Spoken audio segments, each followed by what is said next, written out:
Welcome to Stuff You Missed in History Class, a production of iHeartRadio.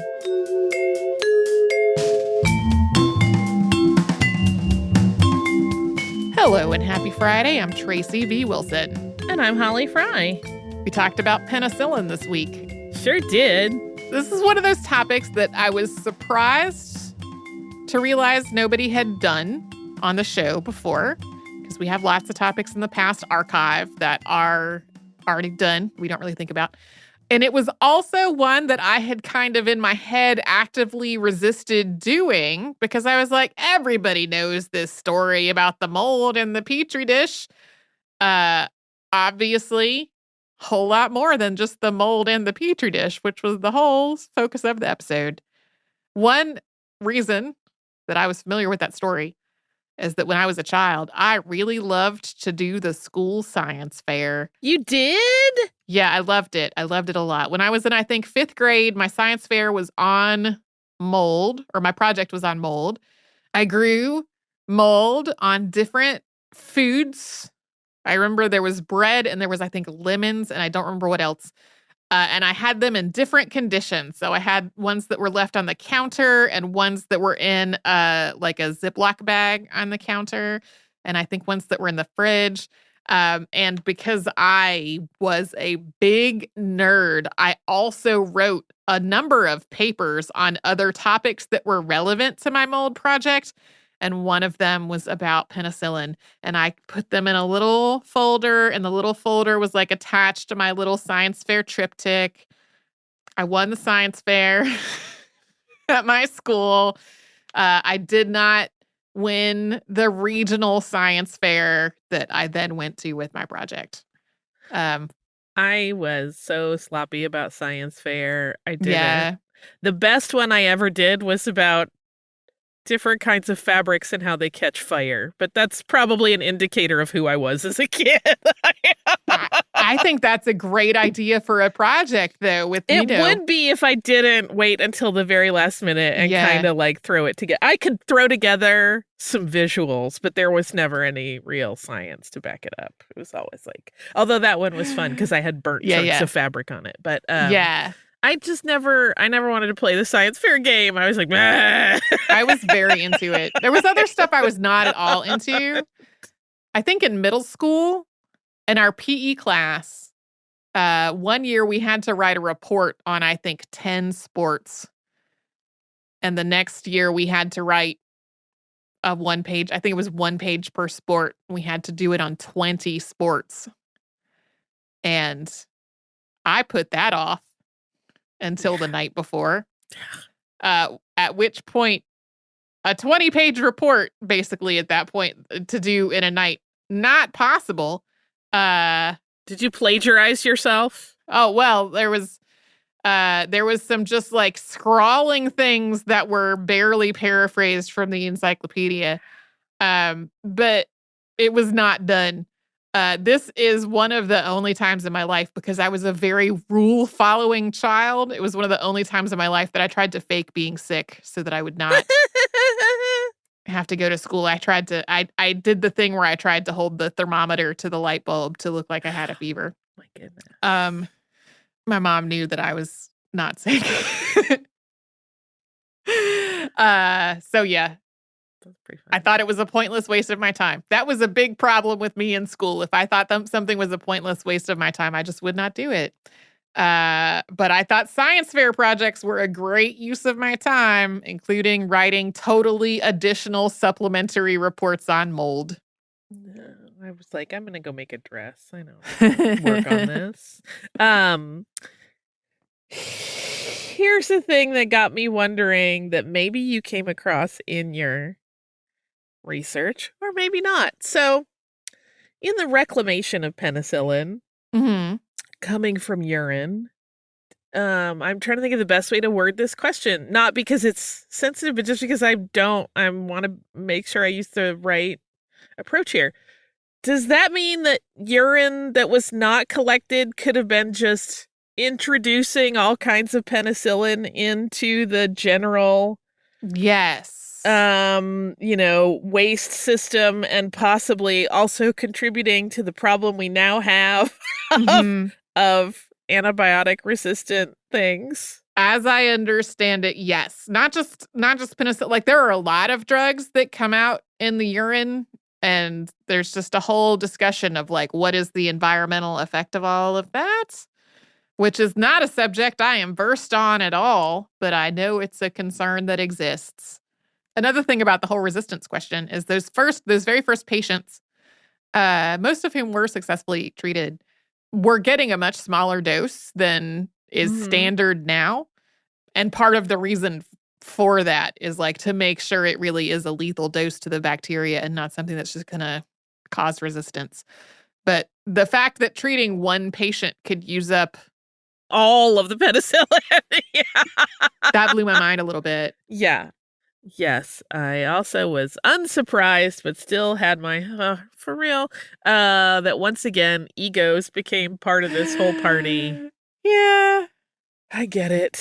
I was more interested in the ethics part of it. Those are interesting discussions to have about. Yeah. And I can understand the logic for kind of all of those positions. We didn't get into it very much in the episode, but I read several papers that were about what Germany figured out during the war, what they didn't figure out. There was one paper that was all about Hitler being treated with penicillin that had been seized from somebody that had gotten it from Fleming. So it like wasn't something that had been sent directly to a German researcher. It was like some had been seized from someone in France or somewhere that Germany occupied that then was used to treat Hitler. And there was just a lot of focus in research puzzling out like what Germany did or did not know, which I was like, why is this something that we really need to know this much about at this point? Right. Yeah. It does seem like there were experiments that happened, but no like large scale German production facility. And there was one thing that I had in that line and I took out because I got confused about it when I was reading back over my stuff, and then I could not find the source of it in my original research. That was, I think, in the Netherlands. Like the Netherlands had done their own penicillin research and had a whole facility set up, and there was a German guard that was stationed there, and so they just kept that guy drunk on gin so that he would not be too attentive to what they were doing. You know, like you do. Yeah. So anyway, that did not wind up back in the thing. I am very appreciative that Fleming noticed something in that petri dish that did lead to an important thing. But man, I feel like every children's book about it is just basically like, and then we had penicillin, just disregarding the part that he stopped working with it, and it was not made into a usable drug to treat people until 10 years later by totally different researchers. Yeah. Without whose work we also would not have penicillin.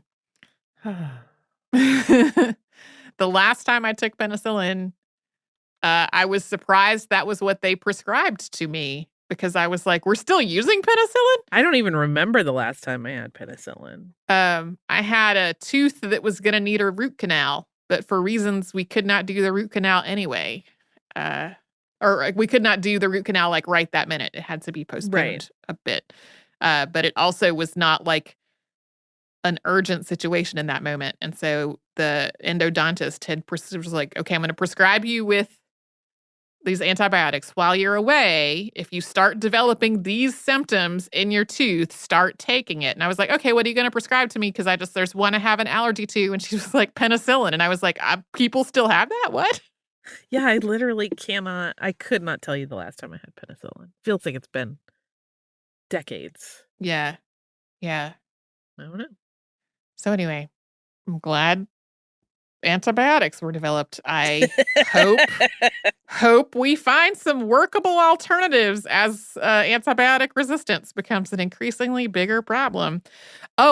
Which reminds me of another thing that I found in research that didn't go into the episode was there has been some discussion of whether the team would have totally abandoned this whole avenue of research if they have tested penicillin on guinea pigs because it was found to be toxic in guinea pigs. But later research suggested that it was not actually toxic in guinea pigs. It was just that it wiped out the beneficial intestinal flora of the guinea pigs. And as a consequence, all the guinea pigs got Cdiff. Oh, no. Yeah. Which is a very sad story and also made me realize that Cdiff has been around a lot longer than I realized because I feel like that's a thing that I've only heard about in the last decade or so. Forever. Yeah. So anyway, that's my last random aside of things that I read in research that did not make it into the episode.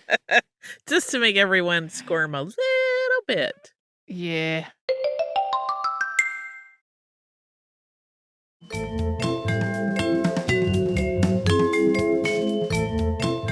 We talked about the field of cloth of gold this week. We did. I have so many feelings, and I know you do too. Uh-huh.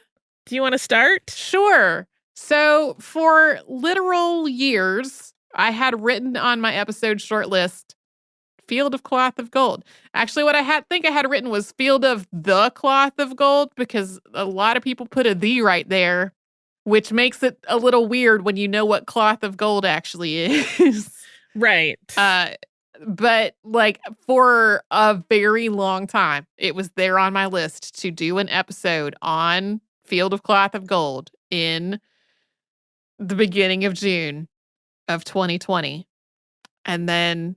See, I never asked you if you were doing this because I thought Tracy does not want to talk about two men being ding-dongs and trying to outdo one another. And here's where we get to when the time to research that episode rolled around. We were in what I feel like is the acute phase of the pandemic. The pandemic is still going on, but we were still in the part where there were no vaccines and we didn't really know a lot of stuff yet. And things were closed and there was just perpetual uncertainty. And all of these people in my life were just having all kinds of things happen to them that were bad. And I could not be there for any of them because of the pandemic that was going on. And George Floyd was murdered and the protests followed that. And there was just so much strife and chaos and uncertainty. And I started looking at the Field of Cloth of Gold and went, I can't, and deleted it off of the short list. Fabric. That's my story. I love it. I love it. I will say, while I was researching this, I just kept texting my best friend and being like, ugh, and then expletives over some of the just weird, to me, behavior. Praise Greedo, I was not born a royal because I would throw my hands up at all of the weird rules and behaviors and posturing involved. I mentioned in the podcast the bickering over the field, and they eventually did agree that they would have it more or less equidistant between the two encampments, which put it in English territory. And then to kind of make things a little more equitable, they extended the actual field of play 50 feet towards the French encampment, so it would be a little closer to it. And I'm like, this is the kind of stuff that would make me absolutely mad with fury. I would be like, this is ridiculous. Get over yourselves. There have been some very interesting, I did not go through them all because they get in the weeds in a way I was not ready to for this particular aspect of it. Some very interesting economic studies and breakdowns of where all the money went, and particularly related to the pay that workmen were receiving.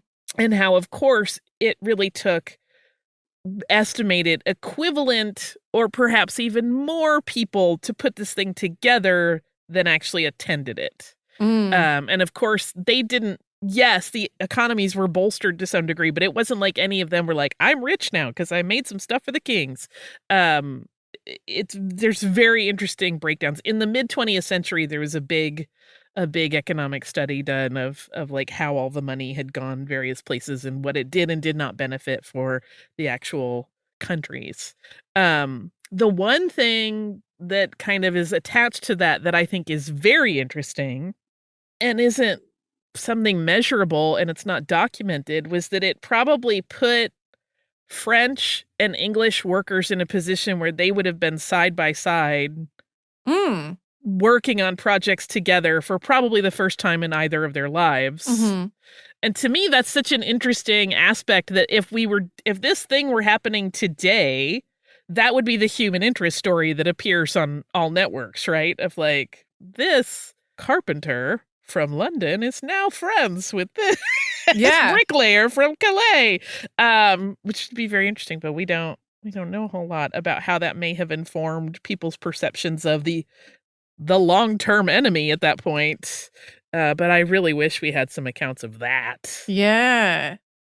That reminds me of articles that I've read in more recent years about like people who serve in the military or people who do some kind of like service program who wind up meeting and becoming really close to people who are outside of their like where they grew up or their social and economic class, and how speculation about whether nations that have some kind of mandatory service for people when they sort of reach adulthood have more social cohesion because of those. And so I just sort of makes me curious of like how that made like everyday people living in England and France feel about the other during that era. This is a little bit of a jump, but this is what I love about space exploration. Okay. Is because, and it's why I get choked up when like I see stuff like years ago, I got to go see the JWST when it was at Goddard Space Flight Center and do some projects there. And I would get choked up looking at it. And to me, it's because it's exactly that. It's the best of us. It is people from many countries, often various walks of life, from various socioeconomic levels, who have all dedicated their lives to furthering human exploration of space. Mm-hmm. And I think that is magical. That's, to me, that's like why those things are just brain exploding in the best way.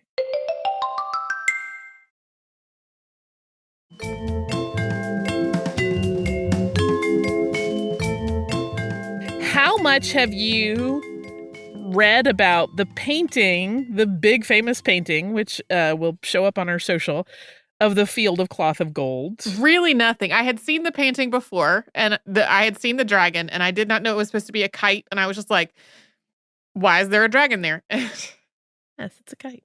It's a kite that the English made. I don't think we included that in the episode, but worth including for consideration when you're deciding if you think it's a dragon or a salamander. Here's an interesting thing about it.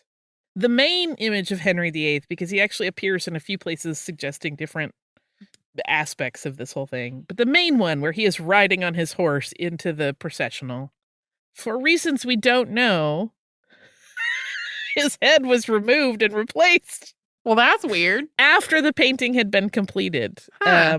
And we don't know if that was like a thing where his likeness was changed for some reason, or if it was perhaps like a preservation situation. We do not know, but I think it's very, very interesting. Yeah. Henry VIII is such a trip in many ways. And I do sort of like, we didn't talk about it a lot. We talked about how this was Henry when he was at his most handsome, but Francis or Francois I was similarly at his sort of like physical peak. He was roughly the same height as Henry VIII. He was also considered very handsome and athletic, and obviously was very athletic since he was apparently an expert at wrestling, which was a very popular sport in France at the time. So it made sense that he would have known a lot about wrestling. But, the idea of these two incredibly like young, very powerful men having this big party together is part of why it's so compelling, was so compelling then and remains so compelling to people now. Just the, two dudes peacocking around while they pretend that they're going to be BFFs forever is a very, very interesting premise. I'm glad that we did this episode now, but I'm also glad that I did not force myself to soldier through just because it was the 500th anniversary of the thing. That's the only reason it had been on my short list, was because of that. Because even when I was reading your outline and I was reading about all of that, I was like, I am so glad I did not force myself through this. I mean, I'm of the lucky mindset where I find most of their behavior hilarious rather than angering. Uh-huh. So it was kind of fun and funny. And I would be texting my best friend and go, oh, Henry VIII is apparently on the verge of tears. It's very funny, this whole, the posturing. I do love the idea of outfits that spell out a poem. Yeah, that's amazing. Francis getting my endless respect for that one. So I'm just going to think about them every time I see someone being very fake in their behavior to try to jockey for their own personal benefit. I'm like, oh, this is your own personal field of cloth of gold. I see. You see. All right. We hope that your upcoming weekend is an absolute delight and that is not filled with any irritating pomp or false posturing on anyone's part. And that if you have things to do, they go smoothly and they're not too troublesome and you can squeak out a little bit of time just for yourself. If you want to hang around, we'll be right back here tomorrow. We're going to have a classic episode. And then on Monday, there will be more new episodes.